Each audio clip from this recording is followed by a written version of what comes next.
क्या आपने कभी सुना है कि एक 6th क्लास का बच्चा 10th क्लास के पेपर चेक कर रहा हो, एक इंग्लिश का टीचर मैथ्स के पेपर चेक कर रहा हो, एक मैथ्स का टीचर हिंदी का पेपर चेक कर रहा हो? आप सोचिए, अगर ऐसा होना शुरू हो जाए तो क्या होगा। आप सोच रहे होंगे मैं ये आपसे बात क्यों कर रहा हूं। Welcome to reforms in India. मैं doctor Kapil Kakkar, psychologist, social activist और रिफॉर्मर, आज आपके सामने एक और वीडियो लेके आया हूं जहां पे मैं बिल्कुल इसी मुद्दे में आज आपसे बात करूंगा कि अगर जिस आदमी ने उस सब्जेक्ट में स्पेशलाइजेशन नहीं करी है वो दूसरे सब्जेक्ट को चेक करता है तो आपके हिसाब से क्या हमें जस्टिस, क्या ठीक मार्क्स, क्या ठीक चेकिंग हो सकती है? आप ये मानेंगे? बिल्कुल नहीं। अब आप देखिए, हमारे देश के अंदर जुडिशियल रिफॉर्म्स में ये बहुत जरूरत है क्योंकि ये जो जजेस होते हैं, ये जो लॉयर्स होते हैं, इनकी स्पेशलाइजेशन सिर्फ लॉ में होती है, इनकी किसी सब्जेक्ट में स्पेशलाइजेशन नहीं होती। उसके बावजूद भी ये जजेस स्पेसिफिक सब्जेक्ट्स के अंदर जजमेंट्स पास करते हैं। चाहे आप आज की डेट में लेटेस्ट आप इंटरेस्ट और इंटरेस्ट का केस देख लीजिए जो आपका सुप्रीम कोर्ट ऑफ इंडिया सुन रहा है, और आप देखेंगे कि ये बिल्कुल इसके ऊपर जजमेंट देंगे नहीं क्योंकि ये जजेस केपेबल नहीं है। Supreme court of India capable नहीं है। जहां पे अकाउंटेंसी का मैटर आ जाता है, चार्टर्ड अकाउंटेंसी से रिलेटेड, फाइनेंस से रिलेटेड आ जाता है, ये जजेस जो कि एक सिंपल ग्रेजुएट्स होते हैं, I am not demeaning graduates, please, I am only talking about specialisation. उसके बाद ये लोग लॉ करते हैं, these people are not even MBS, और इनको ऐसी जगह बिठा दिया जाता है जहां ये इतने बड़े बड़े सब्जेक्ट्स जिनका दूर दूर तक इनको ज्ञान नहीं है, चाहे आईटी हो जाए, चाहे फाइनेंस हो जाए, चाहे कोई और इंजीनियरिंग हो जाए, मैकेनिकल इंजीनियरिंग हो जाए, ब्रिजेस हो जाए, उनसे रिलेटेड ये लोग जजमेंट पास करने की कैपेबिलिटी, सो कॉल्ड कैपेबिलिटी रखते हैं। पर अपने आप से आप पूछिए, क्या ये लोग कैपेबल हैं? एक जज जिसने साइंस पढ़ी नहीं 12th के बाद या 10th के बाद, क्या वो केपेबल है कोई भी साइंटिफिक रिलेटेड मैटर को समझने में?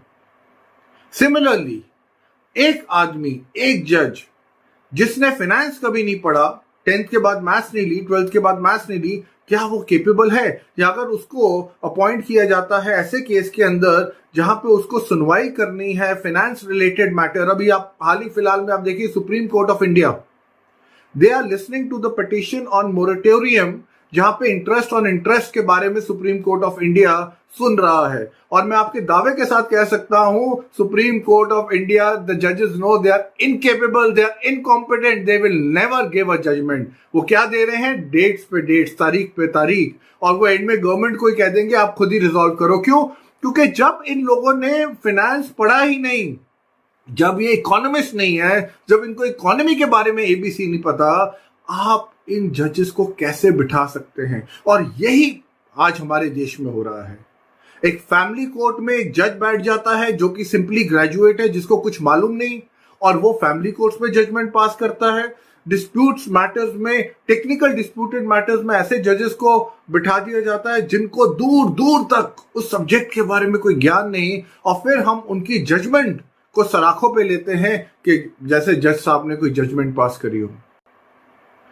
Reforms are required. मैंने बहुत पहले एक वीडियो बनाया था डुअल डिग्री के ऊपर, and on the same context I'm saying today we need reforms wherein the dual degree and the judges need to specialize in the field that they are hearing judgments. Otherwise we are screwing the judgments and the orders of this country, not because of injustice but also because of the incompetent judiciary and system that we have been following for last 75 years. Just because Britishers gave us, we tend to just blindly follow it, making and tweaking changes here and there, but it doesn't make any sense anymore.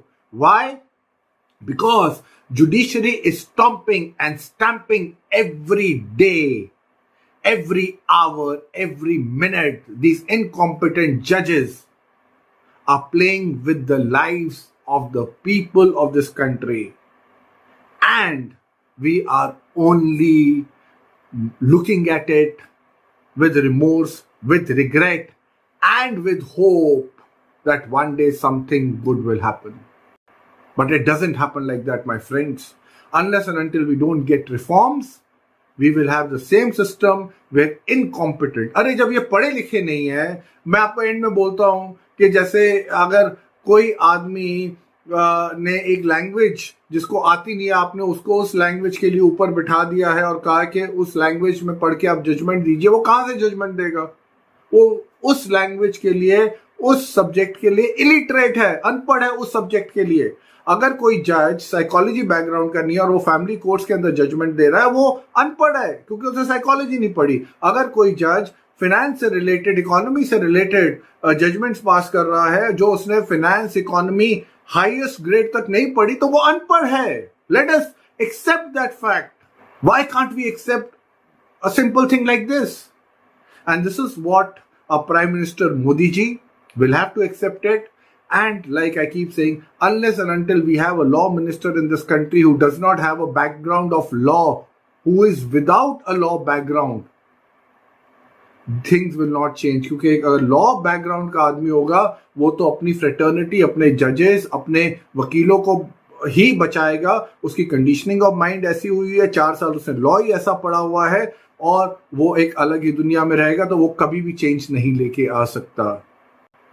Ram Jethmalani, Kapil Sibal, इतने सारे लोग रहे हैं आपके law minister, किसी ने कुछ नहीं किया, कोई रिफॉर्म नहीं लेके आया। क्यों नहीं लेके आया?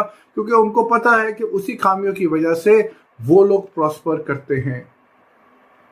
So if you like this video, kindly share it with your family and friends and make it reach far and wide so the government of the day, it wakes up to this notion that everything is good in judiciary, because judiciary is in ICU.